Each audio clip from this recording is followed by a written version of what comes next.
With the 2021 Major League Rugby season only 2 days away, I think it's a perfect time to do some regular season predictions. I'm going to start in Major League Rugby's Western Conference, and at number 6 in the West, I have the Houston SaberCats. They've got a good, strong forward pack, but last year the backs just weren't up to scratch. They weren't able to help Sam Windsor out when he needed it, and as a result, they just couldn't get the results when it really mattered. I don't think over the course of the offseason they've really done enough to change that and to bolster their backline. So I think Houston's even looking at another 6th place finish in the Western Conference. At number 5, I've got the Seattle Seawolves. Not ideal for a team that has 2 championships in the name within the last 4 years, but they had issues last year due to injury, and those will be addressed with Ben Seaman being available right from week 1. But I think over the offseason they lost more than they gained, with big name players like Jeff Hassler and Jeremy Leonard going elsewhere.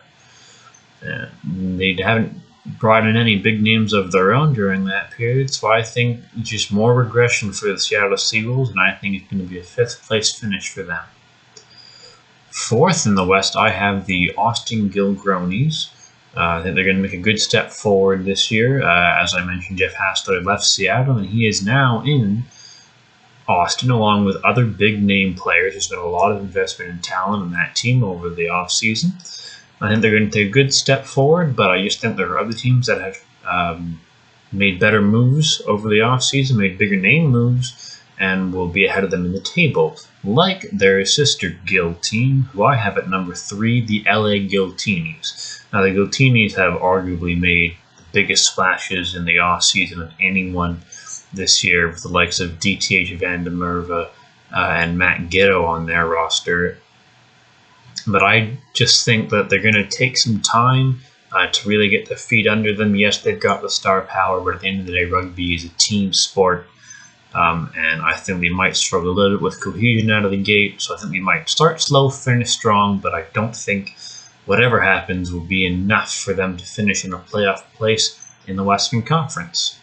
The 2 teams I do think are going to finish in a playoff spot in the Western Conference are 2nd place, the Utah Warriors. Utah has brought in some good players during the offseason. They've really managed to address their weaknesses. They made some good progress in the 2020 season before it was ultimately canceled due to COVID.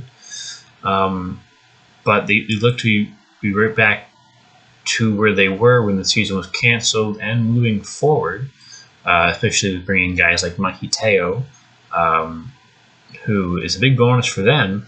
And I think his loss is really going to hurt the number 1 team in the West, the San Diego Legion. Now, that said, I don't think that loss is going to be big enough to knock San Diego off the top spot, obviously, as I have the number 1 in the West, because they also brought in some big names like Chris Robshaw over the offseason, and they've proved in Major League Rugby's first 3 seasons that they want to win, they know how to win, and they do win, and I think they're going to keep that pace going into the 2021 Major League Rugby season.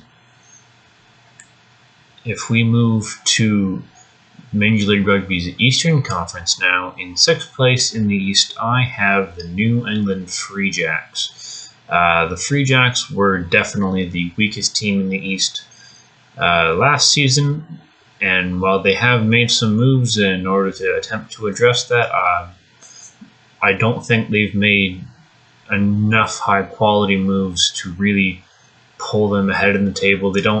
To me at least, they don't seem to have really found their identity, to find their stride. So I think 2021 will be another season of them trying to find their footing in their short history as a Major League Rugby franchise.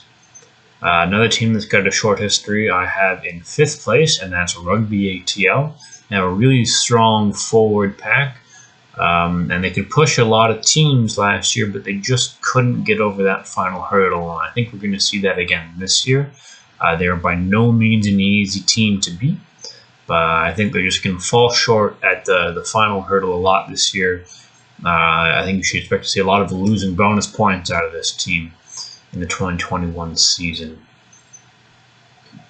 At fourth in the Eastern Conference, I have Rugby United New York. They started out strong in 2019, but the 2020 season was not what I think anyone expected from them.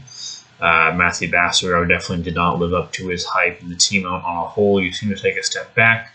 And I think if you look at their off-season moves, there's a lot of turnover, and I think they're really trying to rebrand themselves to recapture those winning ways from their inaugural season in 2019.